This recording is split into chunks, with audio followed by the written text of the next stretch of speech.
Nama Akiditio tiba-tiba membuat heboh tanah air. Setelah keluarga besarnya berniat memberikan donasi untuk penanggulangan COVID di Indonesia. Jumlahnya nggak main-main, 2 triliun. Itu berarti 2.000 miliar. It's a lot of money, and we can help so many people with that kind of money. Tapi ternyata sumbangan itu diduga fiktif. Kita akan bahas itu di Quick Insight.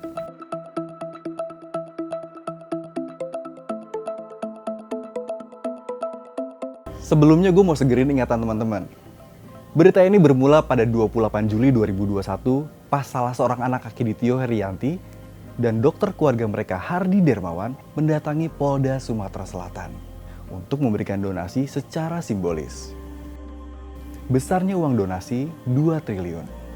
Penyerahan simbolik bantuan turut disaksikan Gubernur Sumatera Selatan Herman Deru, Kapolda Sumatera Selatan Irjen Pol Eko Indra Heri, dan Komandan Korem 004 GA Pol Brigjen TNI Jauhari Agus Suraji. Lalu semenjak berita itu viral, banyak yang mencari sosok siapa mendiang Akiditio. Akiditio diberitakan berasal dari Langsa Aceh. Setelah pindah ke Palembang, dia kemudian membangun bisnis kecap. Banyak beredar silsilah Akiditio, namun belum bisa terkonfirmasi. Akiditio sendiri meninggal dunia pada tahun 2009 di usia 89 tahun. Tidak bisa dijelaskan pula dari mana uang tersebut diperoleh keluarga besarnya. Menantu Akiditio Rudi Sutandi mengatakan uang 2 triliun itu merupakan wasiat dari mertuanya sebelum meninggal. Uang tersebut bukanlah uang patungan dari anak-anak Akiditio. Semenjak berita donasi digulirkan, banyak pihak merespon positif. Termasuk dari Kepala Staf Presidenan Muldoko yang mengisyaratkan ada kemungkinan pemberian gelar bintang Mahaputra dari Presiden Jokowi kepada Akiditio bila diajukan dan bila terbukti benar. Lalu beberapa menteri seperti Menko Polhukam Mahfud MD, anggota DPR Fadlizon dan beberapa pejabat publik lainnya. Sebelumnya gue mau jelasin nih, 2 triliun itu kalau dikonversi bisa jadi apa aja di masa pandemi ini.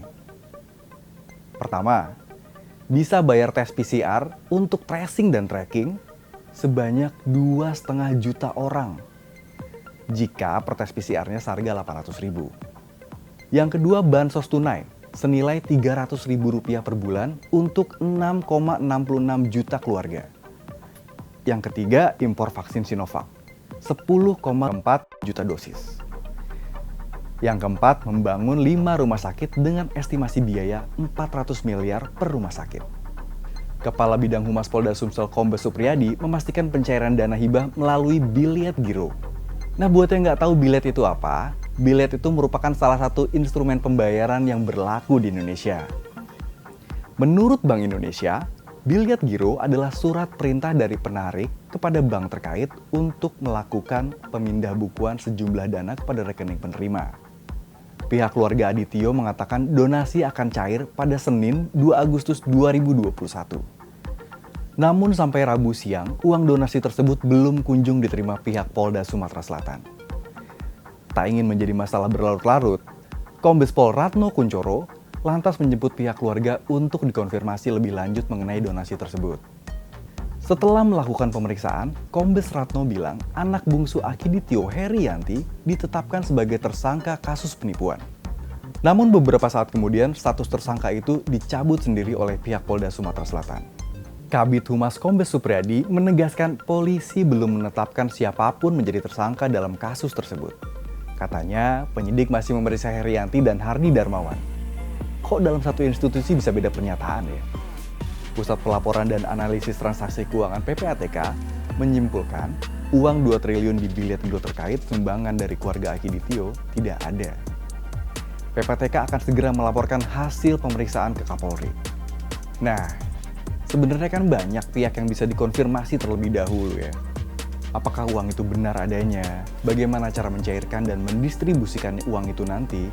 Dan itu dilakukan sebelum berita tersebar luas di masyarakat. Kalau fiktif kan PHP namanya. Jika terbukti ini hanya prank atau hoax, Herianti bisa dijerat Undang-Undang Nomor 1 Tahun 1946 terkait penyebaran berita bohong atau hoax dengan ancaman pidana di atas 10 tahun. Ini tentunya menjadi pelajaran buat kita semua, agar tidak terburu-buru mempublish sesuatu tanpa memperhatikan fakta, lalu melakukan cross dan recheck sebelumnya. Kalau menurut kalian gimana? Tulis komentar kamu di bawah ya.